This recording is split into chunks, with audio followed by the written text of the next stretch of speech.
മനുഷ്യന്റെ ഒരു ദൗർബല്യമാണ് മറ്റുള്ളവരുമായിട്ട് താരതമ്യം ചെയ്യുക എന്നുള്ളത്. അപ്പോൾ സമകാലിക നായികമാരുമായിട്ട് താരതമ്യം ചെയ്യുമ്പോൾ നവ്യ എങ്ങനെയാണ് ആശ്വസിക്കുന്നത്? ഇപ്പം മീര ജാസ്മിനോ അല്ലെങ്കിൽ നയൻതാരയോ കാവ്യ മാധവനോ അസിനോ അവരൊക്കെ ആയിട്ട് താരതമ്യം ചെയ്യുമ്പോൾ ഞാന് എന്തിപ്പോ താരതമ്യം ചെയ്യുന്നത്, ഞാൻ ഈ ഒരു താരതമ്യ പഠനത്തിലൊന്നും അധികം, ഇതൊക്കെ സർവേ ഒക്കെ നടത്തുന്നത് നിങ്ങളൊക്കെ അല്ലേ, ആരാണ് ന്യൂസ് മേക്കർ? ഞാനൊന്നും ചിന്തിക്കാറില്ലല്ലോ. ഞാൻ സുഖമായിട്ട് ജീവിച്ചു പോകുന്നു എന്നല്ലാതെ എനിക്കിതിനപ്പുറത്തേക്ക് ഒരുപാട് വലിയ ചിന്തകളും ഇല്ല, ഒരുപാട് വലിയ എക്സ്പെക്ടേഷൻസും ഇല്ല. അതുകൊണ്ട് ഒരുപാട് വലിയ ഡിസപ്പോയിന്റ്മെന്റ്സ് ഈശ്വരൻ തരത്തില്ലെന്ന് വിശ്വസിക്കുന്നു. അസൂയ ഉണ്ടാവാം, ഇതൊന്നും ഇല്ല എന്ന് പറയാൻ കഴിയുമോ? അല്ല, ഇതൊക്കെ എന്റെ ഒരു അസംതൃപ്തി എന്ന് പറയുന്ന എന്റെ ഒരു കരിയറിന്റെ ഒരു ഫസ്റ്റ് സ്റ്റേജസിലൊക്കെ എനിക്കുണ്ടായിരുന്നു. എനിക്ക് ഭയങ്കര ഇൻഫീരിയോറിറ്റി ആയിരുന്നു. എന്നുവെച്ചാൽ ഇപ്പോൾ ഒരു പബ്ലിക് ഫംഗ്ഷനിലൊക്കെ പോകുമ്പോൾ ഞാൻ ഭയങ്കര ഷൈയാ.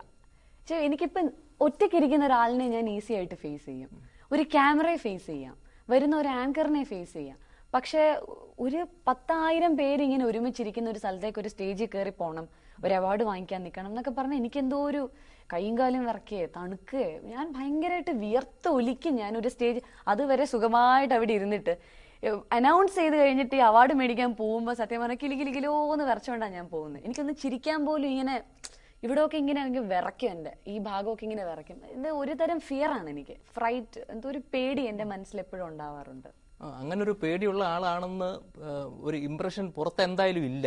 അപ്പൊ എന്റെ അച്ഛനും അമ്മയ്ക്കൊക്കെ അറിയാം. അപ്പൊ അവരെന്നോട് പറയും, നീ ഇങ്ങനെ പേടിക്കാനോ അല്ലെ നീ ഇത്രക്ക് ഇങ്ങനെ. അപ്പൊ എന്റെ ആ ഒരു ഇൻഫീരിയോറിറ്റി ഞാൻ കവറപ്പ് ചെയ്ത് നടക്കുന്നത് ഒരു പക്ഷേ ഒരു ജാടയായിട്ട് ഫീൽ ചെയ്തിട്ടുണ്ടാവാം, അല്ലെ ഭയങ്കര റിസർവ്ഡ് ആണെന്നൊരു തോന്നല് ഉണ്ടായിട്ടുണ്ടാവും. അത് ഞാൻ ഇല്ലാന്ന് പറഞ്ഞു. അല്ല, അതൊരു വലിയ ജനാവലിയെ അഭിമുഖീകരിക്കാനുള്ള ഇൻഫീരിയോറിറ്റി എന്ന് പറഞ്ഞാൽ നമുക്ക് മനസ്സിലായി. ജനാവലി ഒന്ന്, അല്ലെങ്കിൽ ഇപ്പം ഈ ഒരുപാട് ആർട്ടിസ്റ്റ് ഒക്കെ ഇരിക്കുന്ന സ്ഥലം, ഇപ്പൊ ഫോർ എക്സാമ്പിൾ കമലഹാസനെ ഇപ്പൊ ഞാൻ ഒരു ഫംഗ്ഷനെ വെച്ച് കണ്ടു.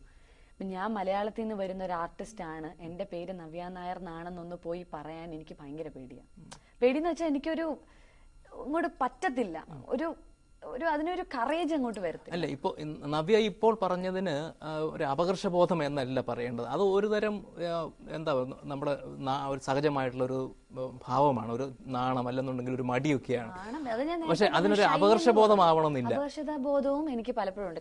അപകർഷബോധം ഉണ്ടാവണമെങ്കിൽ നമുക്ക് മറ്റെന്തെങ്കിലും കുറവുകളുണ്ട് എന്ന് തോന്നണം. എന്താ കുറവ് എന്ന് തോന്നുന്നുണ്ട്. അത് ഞാൻ ഒരിക്കലും തുറന്നു പറയത്തില്ല. കാരണം കമലഹാസൻ എന്ന് പറയുന്ന വ്യക്തിയുടെ ഏറ്റവും വലിയ പ്ലസ് പോയിന്റ് എന്നാണ് അദ്ദേഹത്തിന്റെ കുറവുകളെ ഹൈലൈറ്റ് ചെയ്ത് കാണിക്കുന്നു എന്നുള്ളതാണ് അദ്ദേഹത്തിന്റെ ഏറ്റവും വലിയ ഒരു ക്രെഡിറ്റ്, ഒരു വലിയൊരു പ്ലസ് പോയിന്റ് ആയിട്ട് എനിക്ക് തോന്നി.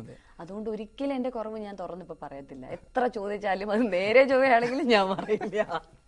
പക്ഷെ എനിക്ക് എന്റെ മനസ്സിൽ എനിക്ക് കുറെ കുറവുകൾ ഉണ്ടെന്നൊരു തോന്നലുണ്ട്. ആ കുറവുകൾ മറ്റുള്ളവർക്ക് ഫീൽ ചെയ്യുമോ എന്നുള്ളൊരു പേടി എന്റെ കരിയറിന്റെ ആദ്യത്തെ ഉണ്ടായിരുന്നു. പക്ഷെ പിന്നീട് അത് തന്നെ എന്റെ പ്ലസ് പോയിന്റ് ആയിട്ട് ഒരുപാട് പേര് പറഞ്ഞിട്ടുണ്ട്. അടുത്ത കാലത്ത് മലയാള സിനിമയിൽ വന്ന് കഴിവ് തെളിയിച്ച ഞാൻ ഈ പറഞ്ഞ ചില പേരുകളുണ്ടല്ലോ, അവരുമായിട്ട് താരതമ്യം ചെയ്യുമ്പോൾ അങ്ങനെ ഒരു കുറവ് തോന്നേണ്ട കാര്യമുണ്ടോ? ഇതിപ്പോ ഞാൻ താരതമ്യം ചെയ്യുമ്പോഴല്ല, എന്റെ മനസ്സിന്റെ കുഴപ്പമാണ്. ഇപ്പൊ ഞാൻ പറഞ്ഞല്ലോ ഒരു ഫിയർ എന്ന്, അത് ക്രൗഡിനെ ഫേസ് ചെയ്യാനുള്ള ഫിയർ, ഒരാളോട് പോയി സംസാരിക്കാനുള്ള ഒരു നാണം. എന്റെ വീട്ടിൽ ഞാൻ ചെറുപ്പത്തില് എന്റെ റൂമില് ജനലില്ലാത്ത മുറിയാണ്, എന്റെ ഡോറ് മാത്രമേ ഉള്ളൂ. 3 വശത്തും വേറെ റൂമാ.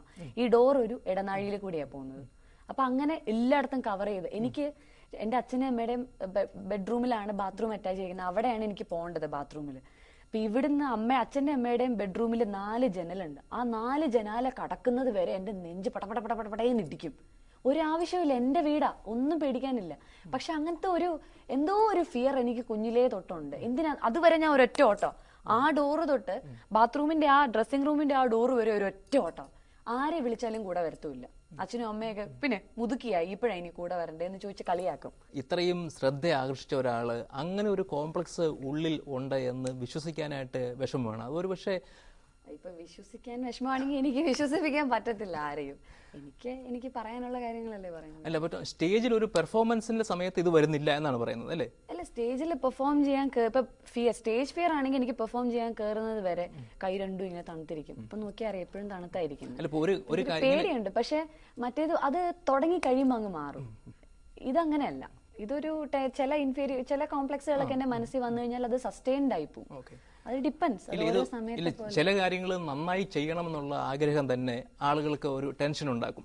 ഈ ഒരു കോംപ്ലക്സ് ഏതെങ്കിലും തരത്തിൽ നവ്യയുടെ പെർഫോമൻസിനെ ബാധിച്ചിട്ടുണ്ടോ?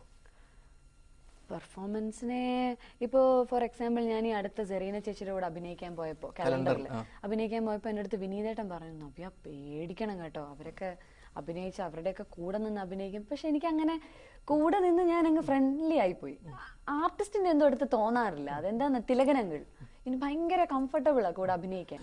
ഒരു പക്ഷേ ഈ കോംപ്ലക്സ് മറ്റുള്ളവരെ, മറ്റ് ചില കാവ്യമാധവനെയോ അങ്ങനെയുള്ളവരെ സ്നേഹിക്കുന്നത് പോലെ ചില ആളുകൾ അല്ലെങ്കിൽ സമൂഹം എന്നെ സ്നേഹിക്കുന്നില്ല എന്ന് തോന്നിയിട്ടോ, അതല്ല എന്നുണ്ടെങ്കിൽ അങ്ങനെ ചില ആളുകളും മനഃപൂർവ്വമായി ഞാൻ ആഗ്രഹിക്കാത്ത അല്ലെങ്കിൽ ഞാൻ ഉദ്ദേശിക്കാത്ത കാര്യങ്ങൾ പറഞ്ഞു പരത്തുന്നു തോന്നിയിട്ടോ അങ്ങനെ ഉണ്ടാവുന്നത് വേറൊരാളിനോടുള്ള ഒരു, അതൊക്കെ ശരിക്കും പറഞ്ഞാൽ മറ്റാളുകൾക്കാണുള്ളത്.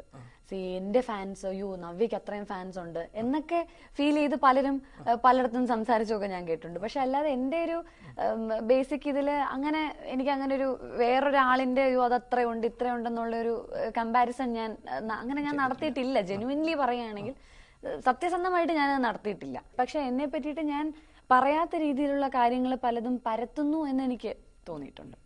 ശരിയായിട്ട് അത് ശരിക്കും തോന്നിയിട്ടുണ്ട്. കാരണം അങ്ങനെയാണ് ഈ ഒരു അടുത്ത് ഇടപഴകാത്തവർക്ക് പോലും അയ്യോ നവ്യയോ ഭയങ്കര ജാടയാണെന്നൊരു, അതെങ്ങനെ വന്നു എന്ന് എനിക്ക് അറിഞ്ഞുകൂടെ. ഒരു പക്ഷെ എന്റെ ഈ ഓപ്പൺ ആയിട്ടുള്ള ഒരു സംസാരം കൊണ്ടായിരിക്കും, അല്ലെങ്കിൽ ചിലപ്പോ എന്റെ മുഖത്തിന്റെ കുഴപ്പമായിരിക്കും.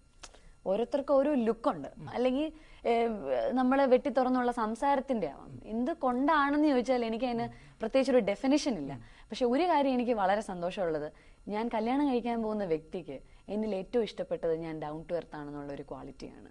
ഒരു കാര്യം എനിക്ക് വളരെ ഉറപ്പുണ്ട്, ഒരുപാട് കാലം നമ്മൾ പ്രിറ്റൻഡ് ചെയ്ത് കുറെ പേര് സിനിമയിൽ മാക്സിമം ഞാൻ കണ്ടിരിക്കുന്നവരും അറിയാൻ വയ്യാത്തതായിട്ടും അല്ലെങ്കിൽ എനിക്കൊന്നും അറിയില്ല ഞാൻ പാവമാണെന്നുള്ളൊരു അഭിനയമുണ്ട്. അപ്പം അങ്ങനെ പ്രിറ്റൻഡ് ചെയ്യുമ്പോൾ ഞാൻ എവിടെയോ വായിച്ചിട്ടുണ്ട്, എല്ലാ കാലവും എല്ലാവരെയും ഒരുപോലെ കബളിപ്പിക്കാൻ സാധിക്കില്ല. കാരണം എല്ലാത്തിനും മുകളിൽ ഒരാള് നോക്കിക്കൊണ്ടിരിക്കുന്നില്ലേ ഇതൊക്കെ. അപ്പൊ എല്ലാ കാലവും നമുക്ക് കബളിപ്പിക്കാൻ പറ്റില്ല. അപ്പൊ ബി ജെനുവിൻ, അതാണ് ഏറ്റവും ബെറ്റർ എന്നാണ് എന്റെ ഒരു ധാരണ.